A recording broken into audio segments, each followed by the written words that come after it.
क्या हमारे पिछले जन्म हमारे वर्तमान को प्रभावित कर सकते हैं? क्या कर्म सचमुच जन्म जन्मांतर में वापस आ सकते हैं?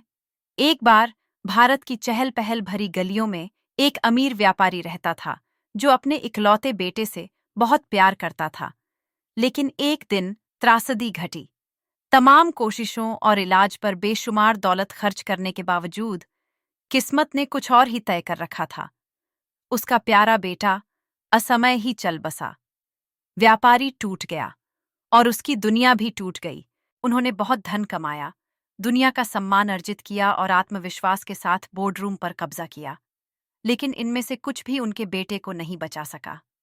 अपने बेटे को खोने के दुख ने उन्हें बहुत प्रभावित किया, यहाँ तक कि उनके एक समय के संपन्न व्यवसाय की नींव भी हिल गई। उन्होंने दुनिया भर के डॉक्टर, अस्पताल, विशेषज्ञ सभी से कोशिश की, फिर भी कुछ काम नहीं आया। अस्पताल का कमरा शांत हो गया। मॉनिटर ने बीप करना बंद कर दिया। पिता जड़वत बैठे रहे, मानो जीवन हमेशा के लिए रुक गया हो। जब डॉक्टर ने धीरे से अपना सिर हिलाया, तो आखिरकार उसे सच्चाई का एहसास हुआ। अपनी सारी दौलत और ताकत के बावजूद वह अपने इकलौते बेटे को नहीं बचा सका।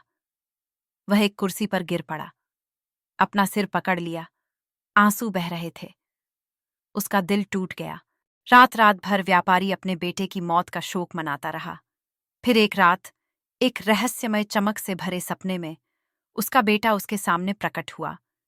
व्यापारी के गालों पर आंसू बह रहे थे और उसने पूछा, तुम मुझे इतनी जल्दी क्यों छोड़ गए? आत्मा ने शांति से उत्तर दिया, मैं इस जन्म में आपका पुत्र नहीं हूं। एक दृश्य सामने आया, एक पिछला जन्म। व्यवसायी कभी एक व्यक्ति की दूसरी पत्नी थी। वह उसे उसकी पहली पत्नी से दूर ले गई थी, जिससे वह महिला गहरे दुख में थी। जो आज रो रही है, वह कभी किसी को रुलाने वाली थी। व्यापारी चौंक कर उठा, पसीने से लथपथ। अतीत की रोती हुई महिला की छवि अभी भी उसके मन में थी। अब उसे समझ में आ गया था, यह दर्द अचानक नहीं था, यह कर्म था जो लौट कर आ रहा था। जैसा कि हमेशा होता है, दिन बीतते गए। वह जीवन पर गहराई से विचार करने लगा। एक सुबह, जब वह सूर्योदय के समय एक शांत पार्क में अकेले टहल रहा था, तो उसके दिल में शांति की भावना भर गई।